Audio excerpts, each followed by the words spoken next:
Se você, assim como eu, quer saber mais sobre homeopatia, eu vou deixar aqui o link na descrição, a Homeobras. A Homeobras também é um apoiador aqui do canal. Lá eles fornecem cursos sobre homeopatia. Lembrando que a homeopatia, desde 1980, ela foi aprovada aqui no Brasil como uma especialidade médica e foi inserida no SUS em 2006. Pela PNPC, que é a Política Nacional de Práticas Integrativas Complementares. Perfeitamente. Não é isso? Isso. Obrigado, Homeobras, por todo o apoio aqui ao Desbravatube. Valeu! Demilson, meu irmão, explica pra gente aí qual que é a diferença dos remédios alopáticos, homeopáticos, fitoterápicos. Essa distinção requer um pouco de atenção. E os remédios alopáticos, eles são preparados seguindo um padrão, ou seja, um protocolo de produção extremamente rigoroso. Então, esses remédios, para eles serem colocados no comércio, tem toda uma cadeia de procedimento.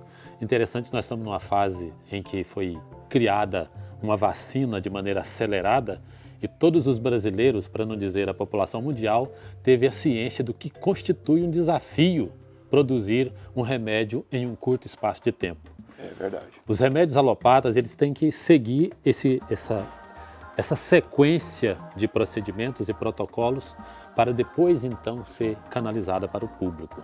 Mas espera aí, Demilson, esses outros medicamentos aí, eles também passam por um teste, não? Sem dúvida. Os remédios fitoterápicos, para chegar ao comércio, ele tem que seguir os ditames, por exemplo, da Agência de Vigilância Sanitária, a Anvisa.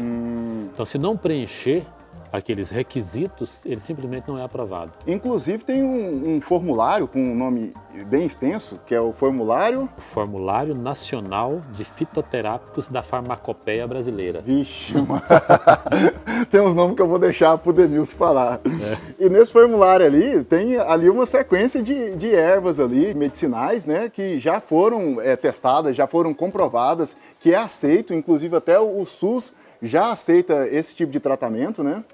E tem um profissional à altura que analisou e assina pelas consequências do uso daquela erva, né? Então, quer dizer, não só o medicamento alopático que passa por um rigoroso teste, também os medicamentos fitoterápicos. Exatamente. Né? Só que estão catalogados ali algumas espécies, gente. Não é todas as espécies que estão lá e cada vez tem as atualizações ali, aonde são feitos novos testes e vão sendo agregadas ali novas ervas, é isso? Tem a admissão de novas espécies e tem inclusive exclusões.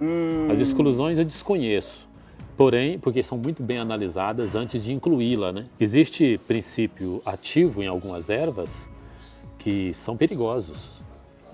Então, uma planta que é relativamente bem conhecida, o maracujá, ele é chamado de Passiflora incarnata, esse que é medicinal.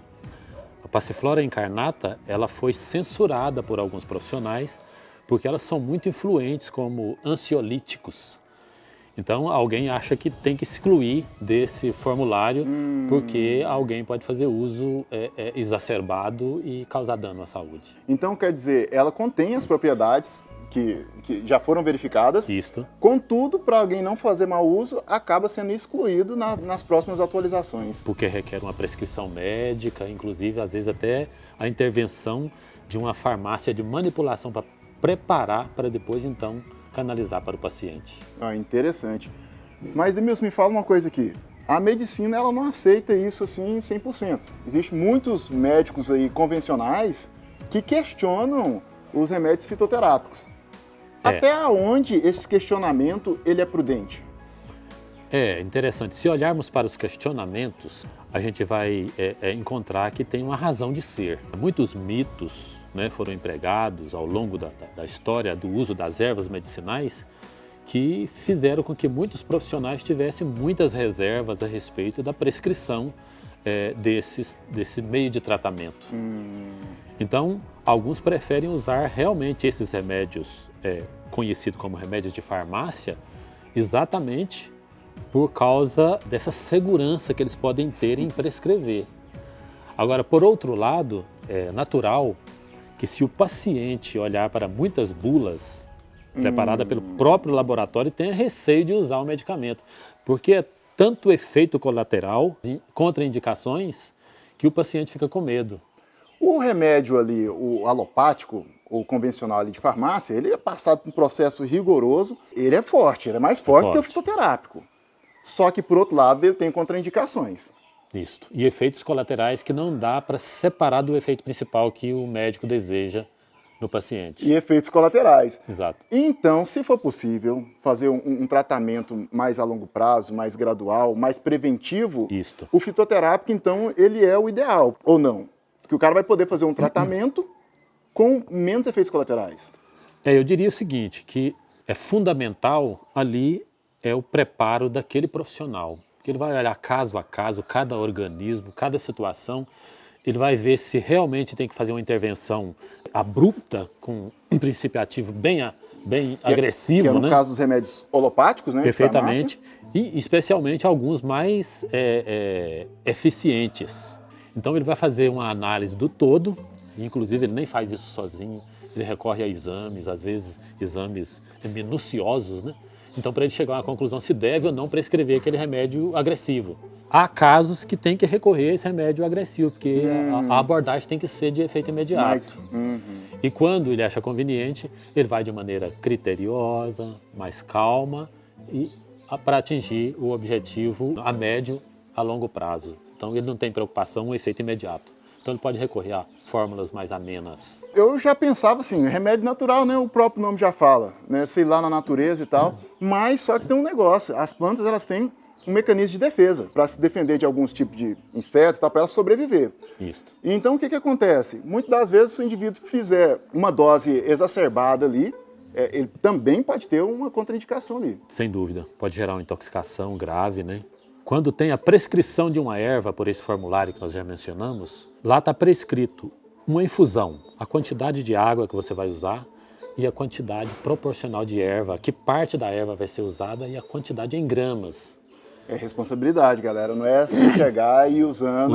É melhor saber aí a quantidade certa. Mas nós estamos falando aqui dos fitoterápicos, dos alopáticos e os homeopáticos, onde é que eles entram nessa conversa aí? Estuda-se uma substância aplicando de uma forma específica em um paciente, que na verdade não é paciente, um indivíduo saudável, para ver que efeito aquela substância vai gerar. Se foi um efeito semelhante ao que o doente está tendo, a mesma sintomatologia, então significa que aquele remédio tem o potencial de causar o mesmo dano. Então aí a necessidade de diluir essa substância e ir gradativamente acentuando até que o organismo do paciente, de verdade, seja levado a vencer a doença. Inclusive, a homeopatia é a ciência que trabalha com a lei do semelhante, ou seja, o paciente tem que estar vibrando na mesma frequência do medicamento. É analisado ali tanto a genética, o que o paciente herdou com seus antepassados, como a epigenética, ou seja, contaminações que foram agregadas ao seu DNA com o passar dos anos. Então, a homeopatia, ela estuda tudo isso, para analisar ali as suas predisposições antes de apresentar o laudo. Mas é interessante, essa substância, no caso, não se restringe apenas a plantas. Não. Já pode ser minerais, pode ser uma substância animal também. Inclusive, se eu não me engano, ela também pode ser para tratamento veterinário. Também é utilizado. Na verdade, a animália, de uma forma geral, recebe estímulo desses princípios relativamente favoráveis. Demilson, como por exemplo, uma pessoa que foi picada por um escorpião, ou algum antepassado dela foi picado por escorpião. Então aquela toxicidade do escorpião vai gerar nela características relativas ao escorpião.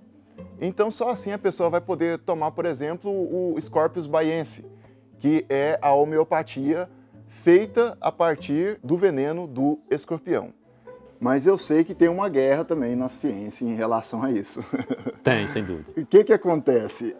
Eu ouvi falar o seguinte, que como ele é diluído várias vezes, esses remédios, para poder pegar aquele princípio e aplicar no doente, eu ouvi dizer que é diluído tantas vezes que muita gente questiona se realmente o princípio ativo ainda continua naquele remédio. Como a gente já citou para vocês, então é triturado, é diluído em inúmeras vezes ali, então ela não contém a toxina, o princípio ativo, ela contém apenas a configuração eletromagnética própria do escorpião. O que eu não entendi é o seguinte, se a pessoa já está doente, eu vou aplicar esse remédio homeopático para incentivar o organismo dela a reagir, sendo que ela já está tendo aqueles sintomas. Me explica melhor essa situação. Antigamente, as pessoas comuns pegavam um paciente com estado febril elevado e levava para um quarto fechado, dava um chá quente, um fitoterápico, ou seja, um remédio feito de erva, uma infusão quente, e cobria a pessoa com cobertor espesso.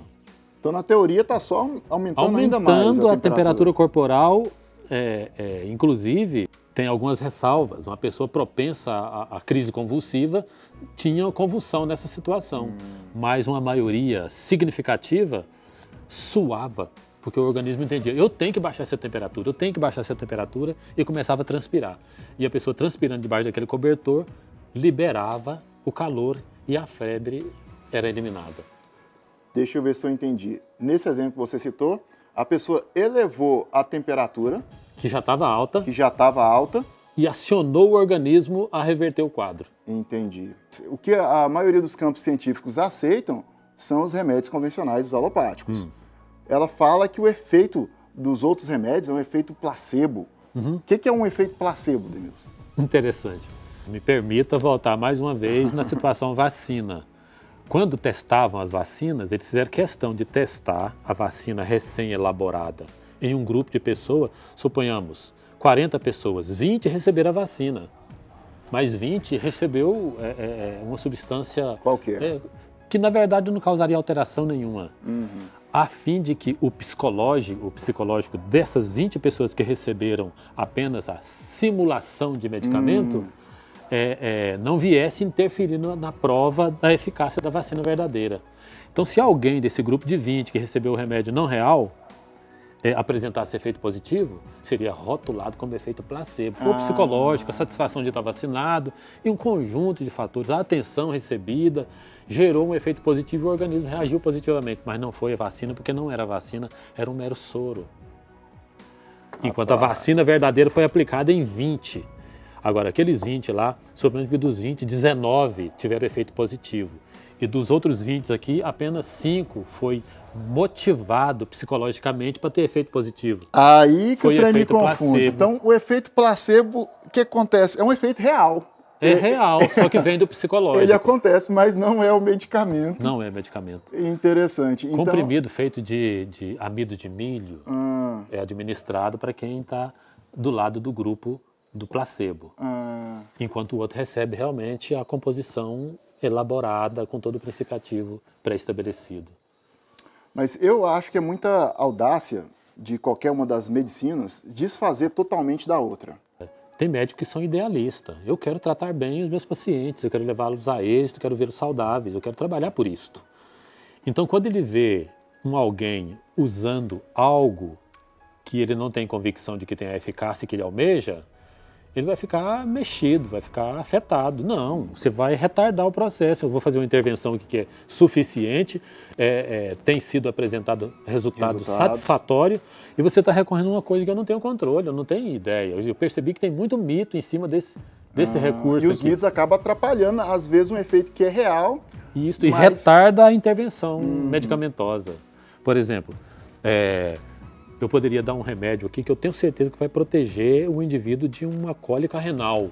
Mas alguém está querendo tratar aqui com um recurso fitoterápico que é muito lento e tal, e eu vou deixar meu paciente sofrer e vai gerar complicações maiores. Então, esse médico idealista, ele fica totalmente ofendido porque alguém ignorou a proposta dele, que seria amparada num recurso chamado exame, né, de imagem principalmente, para tomar alguma coisa que não pode precisar a situação que o paciente está vivenciando de fato, porque é um caso interior, precisa de imagem. Entendi. É um cuidado que o profissional tem, né? Não é simplesmente um ciúme de outra medicina. A gente falou aqui sobre vários tipos de medicamentos, mas eu quero saber a sua experiência pessoal.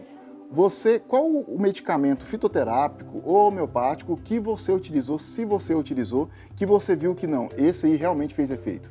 Existe um problema. Prisão de ventre. Compromete todo o organismo. Você resolve com tamarindo. Eu tenho experiência própria. Rapaz, eu acho que esse aí ele pegou leve, né? Que eu acho que muitos de nós já tivemos essa experiência. O tamarindo, ele libera mesmo. Libera. Se você quiser saber mais sobre esse assunto, o Demilson fica aí no compromisso. Valeu, Demilson, pela presença aqui no canal. Da gente fazer uma série aí sobre fitoterapia. A gente vai na natureza, vamos coletar aí as plantas medicinais. Se inscreva no canal se você não é inscrito. Dê o seu like. Obrigado, meu braço, por todo o apoio que você tem dado aí ao canal. Um abraço, pessoal, e até a próxima!